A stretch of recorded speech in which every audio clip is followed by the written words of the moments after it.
नमस्कार, मी धनंजय सानप ॲग्रोवन शोमध्ये तुमचं स्वागत। राज्य सरकारनं शेतकऱ्यांना विविध योजनांचा लाभ देण्यासाठी सिंगल विंडो इंटरफेस तयार करण्याची जी काही प्रक्रिया आहे त्याला मान्यता दिलेली होती 31 जानेवारी 2025 रोजी आणि त्यानंतर एक समिती सुद्धा स्थापन करण्यात आलेली होती। नानाजी देशमुख कृषी संजीवनी प्रकल्पाचे जे काही संचालक आहेत त्यांच्या अध्यक्षतेखाली ही सिंगल विंडो इंटरफेस तयार करण्यासाठी म्हणजे शेतकऱ्यांसाठी सर्व प्रकारच्या सुविधांचा लाभ योजनांचा लाभ हा एका सिंगल विंडो म्हणजे एक खिडकी या प्रणालीतनं देण्यासाठी ही जी काही कृती समिती स्थापन करण्यात आलेली होती तिनं अहवाल सादर केला आणि त्यानंतर आता या जी काही एक खिडकी योजना असणार आहे यामध्ये काय काय असणार आहे आणि त्याच्या संदर्भात नेमका निर्णय काय घेण्यात आलेला आहे तर आत्ताची जी काही माहिती आली आहे तर त्यानुसार शेतकऱ्यांना कृषीसाठीची सगळी काही माहिती एकाच प्लॅटफॉर्मवरती एकाच प्रणालीवरनं आणि एकाच ॲपवरनं उपलब्ध करून देण्यासाठी एक खिडकी योजना ही कृषी विभागाच्या मार्फत राबवली जाणार आहे आणि लवकरच शेतकऱ्यांसाठी ही योजना सुरू करण्यात येणार आहे। ही प्रणाली जी काय आहे ती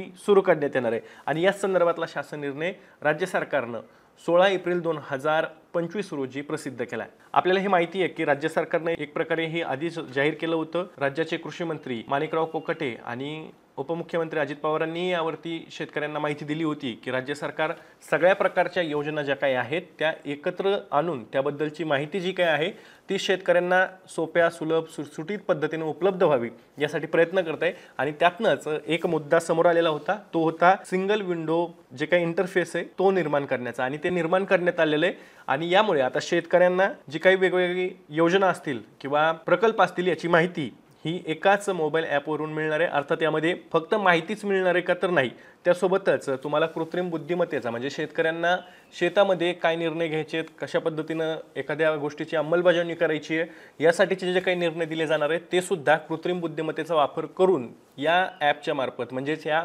सिंगल विंडोच्या इंटरफेसच्या मार्फत दिले जाणार आहेत आणि त्यामुळेच याचे 3 टप्पे राज्य सरकारने ठरवलेत आणि याच संदर्भातला हा शासन निर्णय। याच्यामध्ये काय काय ठरवण्यात आलेलं आहे तर याच्यात असंही सांगण्यात आलेलं आहे की राज्यातील मोठ्या संख्येनं असलेल्या अल्प आणि अत्यल्प भूधारक तसंच बहुभूधारक आणि बागायती शेतकऱ्यांना शेतीमधील जोखीम कमी करण्यासाठी विविध प्रकारची अद्ययावत माहिती सहज समजेल अशा स्वरूपात निरंतरपणे उपलब्ध करून देण्यासाठी आणि सध्या उपलब्ध झालेल्या डिजिटल तंत्रज्ञानामुळे शेतकऱ्यांना उत्तम शेती करण्यासाठी आवश्यक असलेल्या विविध प्रकारच्या गरजा भागवण्यासाठी शेतकऱ्यांसाठीच एकच मोबाईल ॲप तयार करण्यासाठी विभागात काम सुरू आहे आणि त्यामध्ये काही सुविधा शेतकऱ्यांना तात्काळ उपलब्ध होण्याच्या दृष्टीनं आणि ज्या सुविधा शेतकऱ्यांपर्यंत पोहोचवण्यासाठी थोडासा कालावधी लागणार आहे त्याचा विचार करणारा आणि त्याचं एक अंमलबजावणीची कार्यवाहीची एक टप्पे ठरवणारा हा शासन निर्णय। यामध्ये असं सांगण्यात आलं आहे की पहिला टप्पा हा अल्पमुदतीचा आहे म्हणजे खरीप 2025 पर्यंत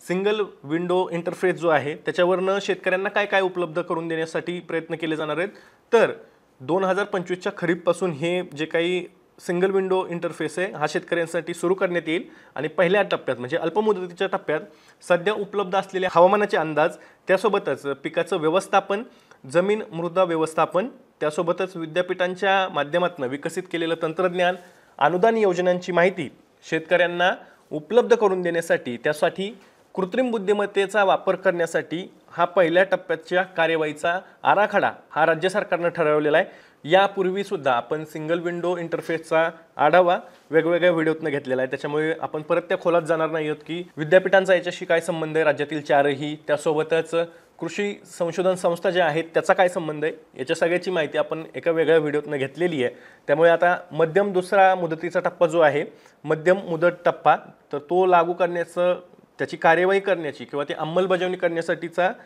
मध्यम मुदत टप्पा हा खरीप 2026 पर्यंत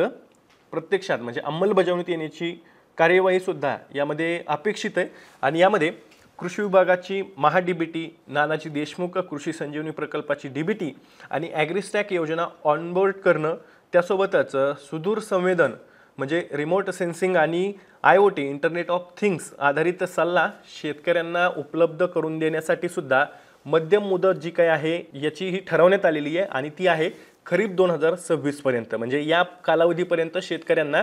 या सगळ्या डीबीटी असेल महाडीबीटी असेल किंवा नानाजी देशमुख कृषी संजीवनी प्रकल्प असेल किंवा ॲग्रिस्टॅक असेल या सगळ्या प्रकल्पांना हे जोडून याच्या अंतर्गत रिमोट सेन्सिंग आणि IoTच्या अंतर्गत या सगळ्या गोष्टी घडवून आणल्या जाणार आहेत आणि त्याची सुविधा ही शेतकऱ्यांना सिंगल विंडो इंटरफेसच्या अंतर्गत उपलब्ध करून देण्यात येणार आहे। आता यामध्ये तिसरा एक दीर्घकालीन टप्पा सुद्धा राज्य सरकारनं ठरवलेला आहे, म्हणजे या टप्प्यामध्ये कुठली कार्यवाही कुठल्या पद्धतीने होणं अपेक्षित आहे ते सुद्धा ठरवलं आहे आणि 2027च्या खरीपपर्यंत सिंगल विंडो इंटरफेसच्या अंतर्गत शेतकऱ्यांना काय उपलब्ध करून देण्यात यावं याच्याबद्दलची रूपरेषा सुद्धा राज्य सरकारने निश्चित केली आहे, कृषी विभागाने निश्चित केली आहे। यामध्ये कृत्रिम बुद्धिमत्ता तंत्राचा आधार घेऊन पिकावरील कीड रोगांचा अंदाज, प्रत्येक शेतकऱ्यासाठी त्याचं शेतीला उपयुक्त अद्ययावत सल्ला आणि त्यासोबतच वित्तविषयक आणि विमाविषयक सेवांचं एकत्रीकरण करणं असे 3 टप्पे या अंतर्गत ठरवलेले आहेत। 3 टप्पे ठरवलेले आहेत। याची कार्यवाही पूर्ण करण्याची जबाबदारी ही कृषी आयुक्त आणि प्रकल्प संचालक नानाजी देशमुख कृषी संजीवनी प्रकल्प यांच्या दोघांची संयुक्त जबाबदारी राहील असं सुद्धा शासन निर्णयात राज्य सरकारनं स्पष्ट केलंय। त्यामुळे शेतकऱ्यांना आता 2025च्या खरीपपासून शेतकऱ्यांना अल्पमुदत टप्पा हा पूर्ण होऊन त्याची कार्यवाही पूर्ण होऊन शेतकऱ्यांसाठी ती माहिती उपलब्ध राहणार आहे। यामध्ये सध्या तरी आपल्याला हवामानाचे अंदाज, पिकाची व्यवस्थापन, जमीन व्यवस्थापन, विद्यापीठाच्या द्वारे विकसित केलेलं तंत्रज्ञान आणि अनुदान योजनांची माहिती शेतकऱ्यांना उपलब्ध करून देण्यात येणार आहे आणि त्यासाठी विशेष म्हणजे कृत्रिम बुद्धिमत्तेचा वापर करण्यात येणार आहे। आपण अलीकडे कृत्रिम बुद्धिमत्तेच्या अनुषंगाने विचार करतोय शेती क्षेत्रात कृत्रिम बुद्धिमत्ता चेहरा शेती क्षेत्राचा बदलून टाकेल इतकी प्रचंड त्याच्यामध्ये क्षमता आहे आणि त्यामुळे जगभरात त्याचे वेगवेगळ्या पातळीवरती प्रयोग सुरू आहेत, आपल्याकडेही ते केले जावेत असं शेतकऱ्यांना सुद्धा वाटतंय आणि त्यामुळे ही टेक्नॉलॉजी वापरून योजनांपासून तर वेगवेगळे प्रकल्प जे आहेत त्याची अंमलबजावणी व्यवस्थित पातळीवर होण्यासाठी हे सगळे प्रयत्न केले जात आहेत। अर्थात सिंगल विंडो इंटरफेस हा शेतकऱ्यांना कितपत फायद्याचा ठरतो, कारण की याच्या आधीही अशा प्रकारचे काही प्रयत्न झालेले आहेत परंतु त्याचा फायदा शेतकऱ्यांना झाला नाही। त्याच्यामुळे आत्ताही नेमक्या काय पद्धतीने ही सगळी यंत्रणा राबवली जाते त्याच्यावरती या सिंगल विंडो इंटरफेसचं यश अपयश हे अवलंबून असणार आहे। आपण ॲग्रोवनच्या माध्यमातून शेतकऱ्यांच्या हिताचं प्रत्येक अपडेट घेऊन संध्याकाळी 6 वाजता ॲग्रोवनच्या यूट्यूब चॅनलवर मी येत असतो, त्यामुळे तुम्ही अजूनही ॲग्रोवनच्या यूट्यूब चॅनलला सबस्क्राईब केलं नसेल तर लगेच सबस्क्राईब करा। मी तुर्तास तरी इथेच थांबतोय। तुम्हाला हा व्हिडिओ महत्त्वाचा वाटला असेल तर जास्तीत जास्त शेतकऱ्यांपर्यंत पाठवण्यासाठी व्हिडिओला लाईक आणि शेअर नक्की करा। तुम्ही अजूनही ॲग्रोवनच्या यूट्यूब चॅनलला सबस्क्राईब केलं नसेल तर लगेच सबस्क्राईब करा। आपण पुन्हा भेटू, तोवर तुम्ही तुमची आणि तुमच्या जवळच्या माणसांची काळजी घ्या। तुम्हाला याबद्दल काय वाटतंय तेही कमेंट बॉक्समध्ये कमेंट करून व्यक्त व्हायला विसरू नका।